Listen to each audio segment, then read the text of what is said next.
يا أهلا وسهلا فيكم.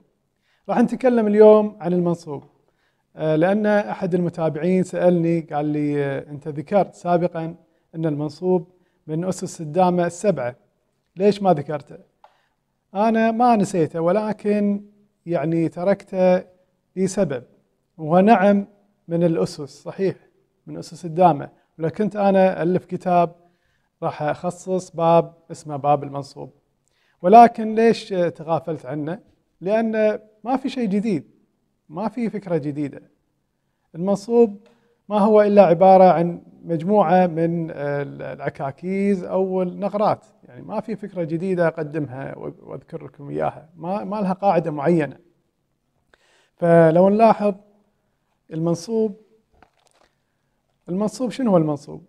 هو عبارة عن فخ تنصبه للاعب في مواقف يعني المرتجلة، يعني وتقريبا 80% من اللعب هو عبارة عن مناصيب في الدامة، داخل الدامة، يعني يمكن 10 أو 20% اللي تكون صفتك يعني فت تاخذ فيها الدامة اللي أنت ناصبها، يعني غير هذا يعني يكون اللعب ارتجالي، وقد تاخذ دامة عن طريق كش، طالب منك الخصم كش فتطلع وياك لعبة، فهذه منصوب.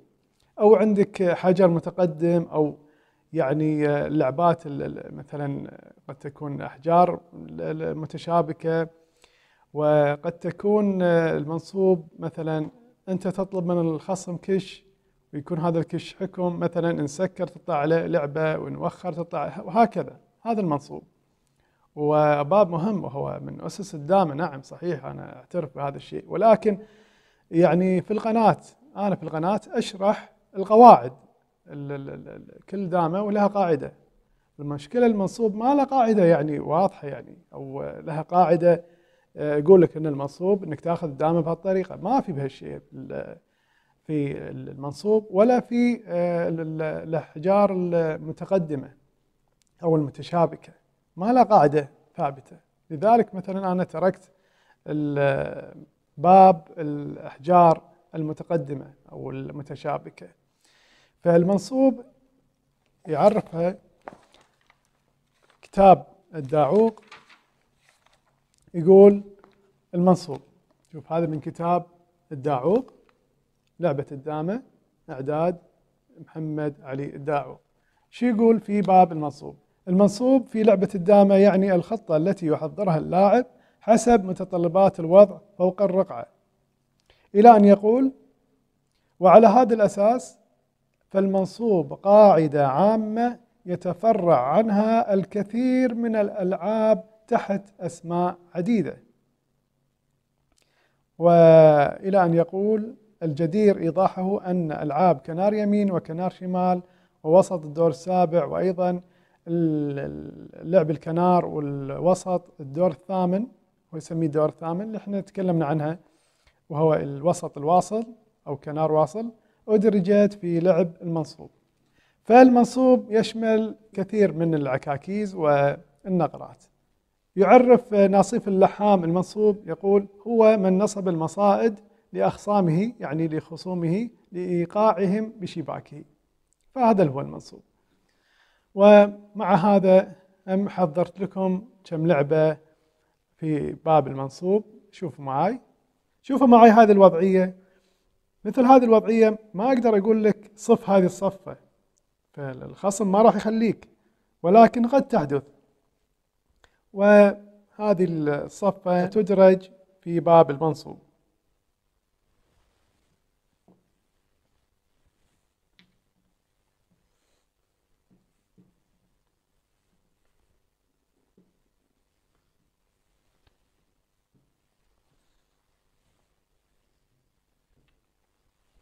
يقول لك إيش؟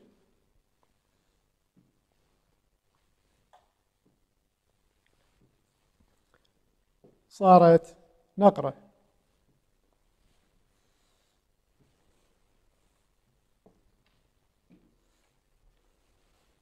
أيضا مناصيب موجودة في كتاب ناصف اللحام الجزء الأول.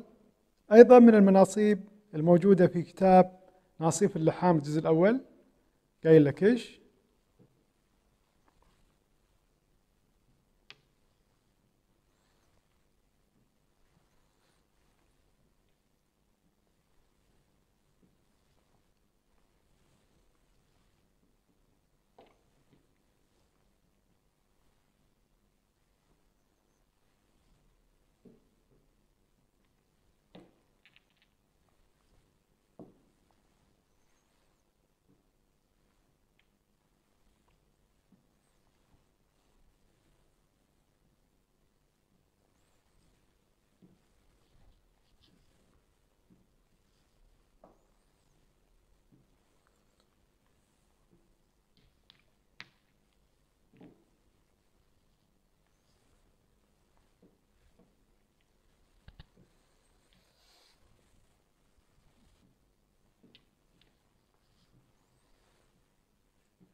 لعبة للأستاذ عماد الحجل قال لك إيش. فهذه اللعبة لها 3 خيارات أو هذا المنصوب. بهالكش في الخيار الأول إذا سكر بهالطريقة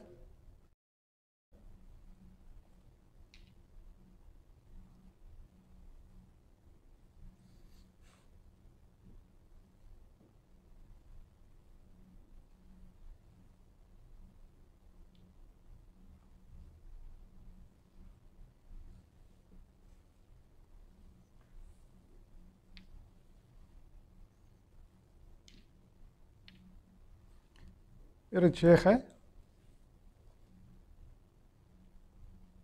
ياخذ هذا الركب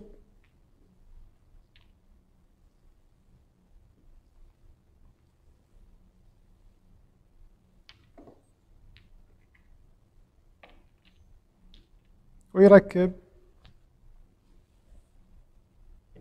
هني.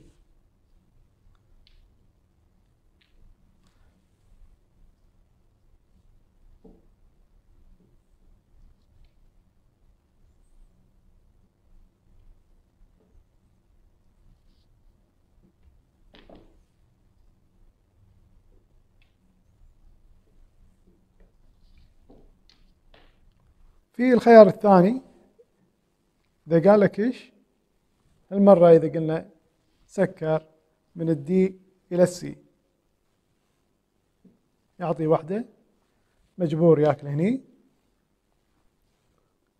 صارت لعبة بسيطة، نقرة صغيرة. الخيار الثاني إذا قال لك إيش، سكر من الدي إلى الاتش يعطي واحدة. طبعا ما يقدر ياكل هني. إذا أكل هني صارت نقرة بسيطة.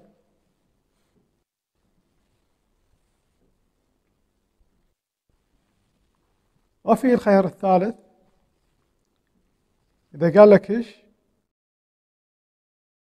قال له أكل وين تبي تاكل، أكل هالحجر،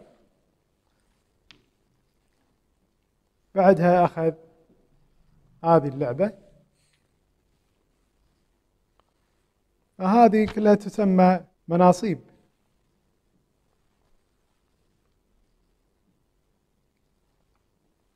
يعني اللعبات اللي يقول لك إيش واحدة مخلي له 2، الخصم يركب على 2 وبعدها يقص شيخه ويطلع قدامه، فهذه كلها تعتبر مناصيب.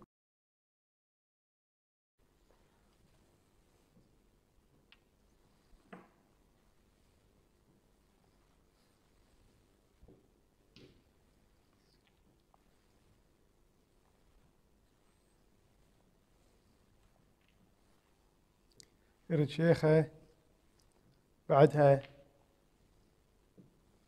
يعطيه 3.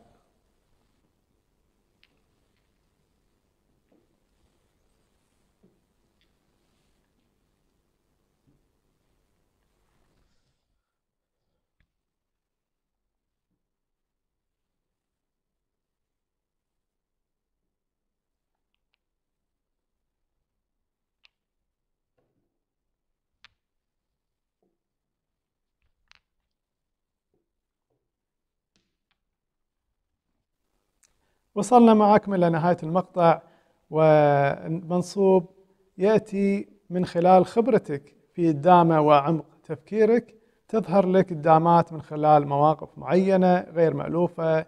إلى هنا نستودعكم الله، مع السلامة.